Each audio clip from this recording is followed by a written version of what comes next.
صبح صبح يا عم الحاج، ومسا مسا على كل الناس الكويسة. النهاردة يا جماعة هنتكلم عن مصيبة من المصايب اللي بتحصل في مصر، وهي إن ما عادش فيه ولا عقل ولا منطق ولا دين ولا علم ولا أي حاجة خالص.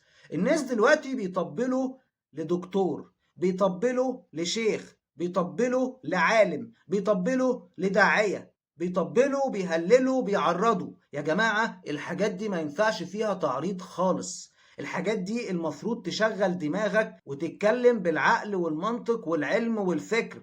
ما ينفعش ان انت تعمل التراس او التراس وتقعد تسقف للعالم او الشيخ او الدكتور او الداعية. ما ينفعش يا جماعة، لان الراجل ده لو قالك حاجة غلط وانت من المحبين ليه، غصب عن اهلك هتطبله. لو طلع قالك ان الصلاة حرام، غصب عنك هتهلله وهتطبله وهتعرض له. ولو اي حد قال الكلام ده غلط هتحاربه. فيا جماعة بلاش جو الانتماء. الانتماء بيكون لربنا وللرسول بس. صلوا على النبي عليه أفضل الصلاة وأزكى السلام. ما تخليش حد يسيطر على دماغك ويخليك ان انت عبد ليه.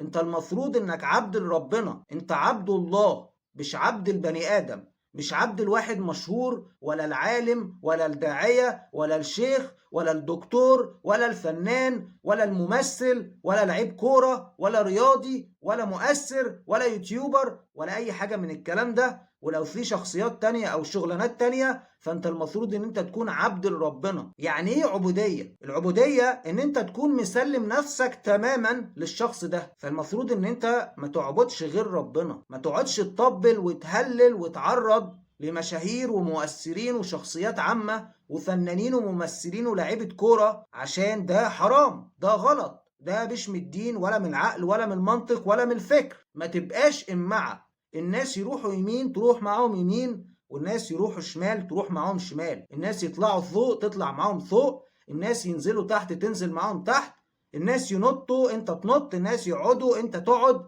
ما تبقاش أحمق، ما تبقاش ساذج، ما تبقاش عبيط، ما تبقاش مغفل، ما تبقاش غبي، ما تبقاش غشيم. الناس دي كلها بيتحكموا بيك وبيستعبدوك وبيستغلوك وبينتهزوك عشان مصلحتهم الشخصية ومصلحتهم العملية، عشان أهوائهم الشخصية ومصالحهم العملية، عشان الفلوس وعشان السلطة وعشان الشهرة وعشان السلطة والنفوذ والقوة والفلوس وكل الحاجات دي كلها. فما تصدقش حد، ما تخليش حد يستعبدك، ما تبقاش مغفل. لو انت متدين ما تبقاش ماشي ورا الشيوخ والعلماء والدعاة والقراء ومشاهير المجال الديني، ما تبقاش ماشي وراهم زي الإمعة يقولوا لك اعمل كذا تعمل كذا، حتى لو الحوار اللي هم بيقولوا لك عليه حرام وغلط وعيب. وفي نفس الوقت لو انت مثلا من الناس المهتمة بالعلم، ما تجريش ورا واحد مشهور مثلا زي الدحيح قال لك كذا،